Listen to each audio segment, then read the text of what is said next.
Hello guys, welcome back to my channel. শুভ মহানবমী। আজকে আমি একদমই সকাল থেকে ব্লগ করিনি, সত্যি কথা বলতে, কারণ আজকে খুবই ব্যস্ত ছিলাম। আর আজকে বাপি এসেছে, তো ওই নিয়ে বাপিকে নিয়ে ব্যস্ত হয়ে পড়েছিলাম। তো ঠাকুর দেখতে বেরোচ্ছি, একদম রেডি হয়ে ঘেমে যাচ্ছি। ফ্যানটা ইচ্ছে করে বন্ধ করেছি, আপনারা জানেন কেন, আওয়াজ আসে ভীষণ। আই হোপ আজকে ব্লগটা আপনাদের ভালো লাগবে, তো দেখতে থাকুন শেষ পর্যন্ত।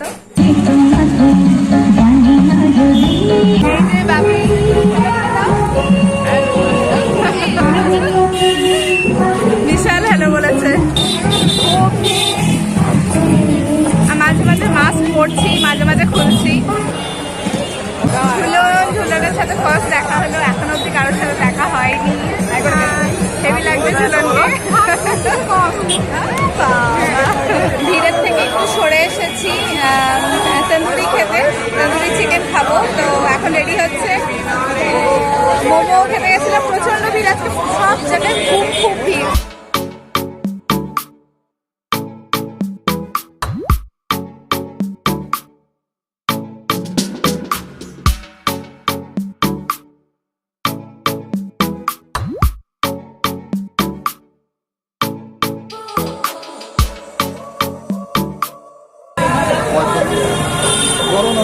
লাস্টে আইসক্রিম দিয়ে শেষ হবে, আর বেশি কিছু খাবো না। বাপি খাচ্ছে। ও বাপি,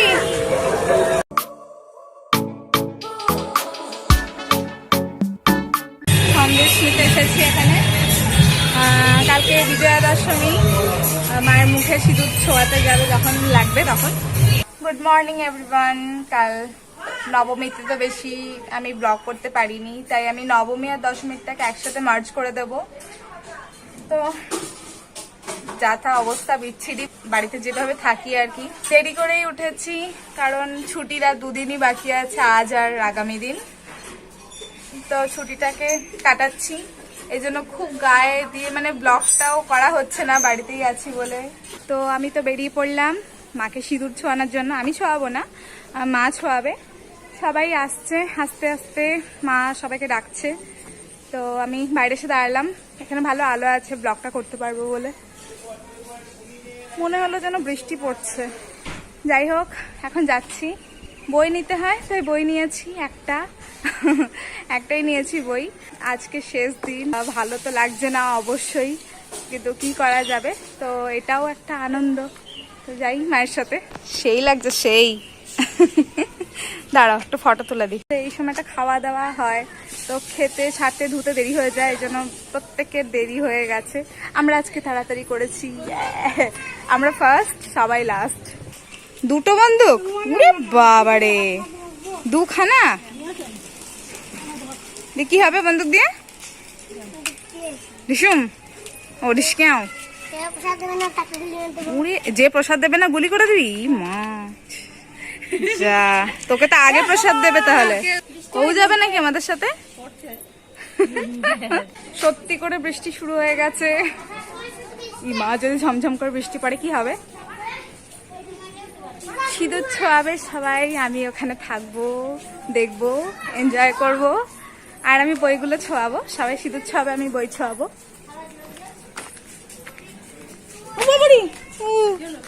ওই যে লাঠি এলো, ভয় পেয়ে গেছি। মা আর নেবে না। ও বাবারে, ওরে বাবা রে, ভয় পেয়ে গেছি, কেমন করে এসছে জানো।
ব্লগ করতে করতে আমার হাত ব্যথা হয়ে গেছে সবার পাট পাট করে।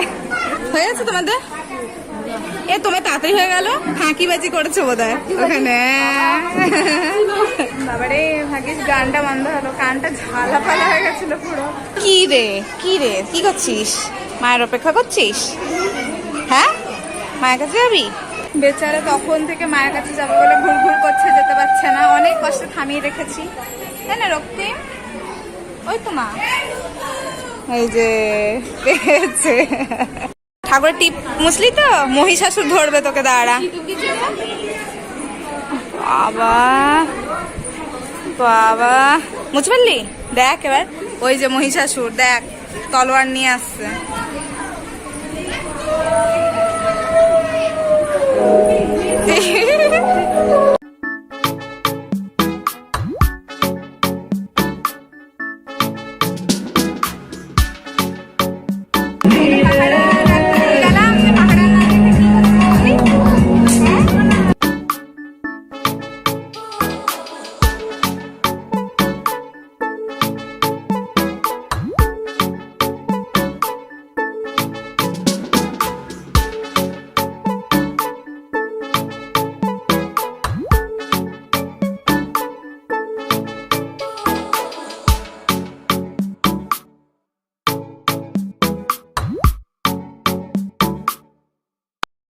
একটা দিয়ে দাও সবাই মিলে, খুব শখ।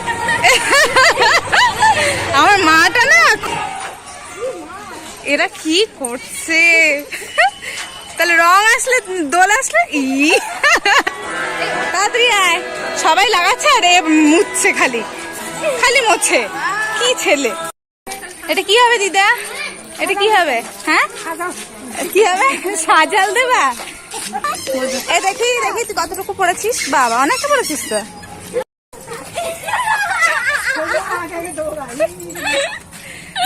কারোর পিঠ ফাঁকা রাখা যাবে না। এদিকটা ফাঁকা আছে, এদিকটা আমি একটু লাগিয়ে দিই। হ্যাঁ, নাও নাও নাও, তোমার পিঠও ফাঁকা নেই, নাও। তোমার পিঠ, তোমারটা তো ফাঁকা। যাকে বাচ্চা আজকে ধরে ধরে একদম মাখিয়ে দিচ্ছে। এখন একটু ফটো টাটা তোলা হবে সবার, পুজো শেষ। এই হচ্ছে আনন্দের দিন, লাস্ট দিন। যারা পরিষ্কার হয়ে গেছে তাদেরকেও ছাড়ছে না। এই যা,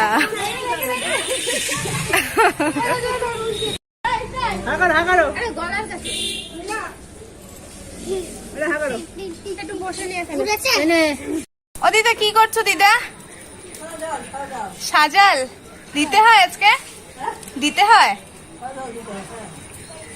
লোক চলাচলের রাস্তা, এখান থেকে টোটো, অটো, সাইকেল, মোটরসাইকেল চলাচল করে, ওদেরকে রাস্তাটা ছেড়ে দিন। ঘাটে চলছে প্রতিমা নিরঞ্জন, প্রীতি শুভেচ্ছা, আন্তরিক অভিনন্দন।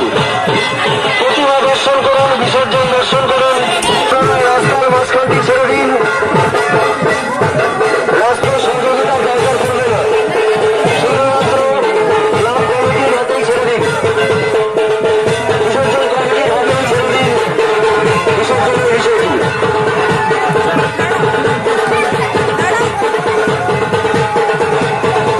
আগামীকাল আমাদের বিসর্জন কমিটির সঙ্গে যোগাযোগ করে নিয়ে যেতে পারেন। সকলে ভালো থাকুন, সুস্থ থাকুন।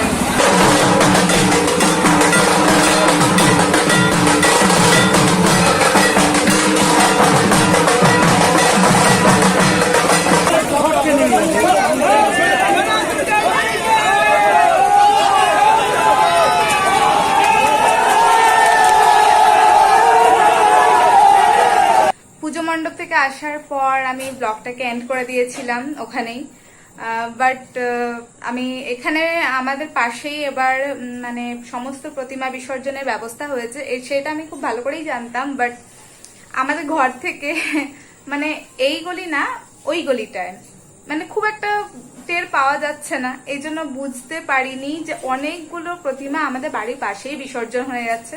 সেই কারণে মা জানতে পারলো, দিয়ে আমি তো তাড়াতাড়ি করে গেলাম। প্রায় আজকে 15-16টা মতো প্রতিমা বিসর্জন হয়েছে, তার মধ্যে 2টো মাত্র দেখেছি, আর দিদাকে একটু দেখাতে নিয়ে গিয়েছিলাম।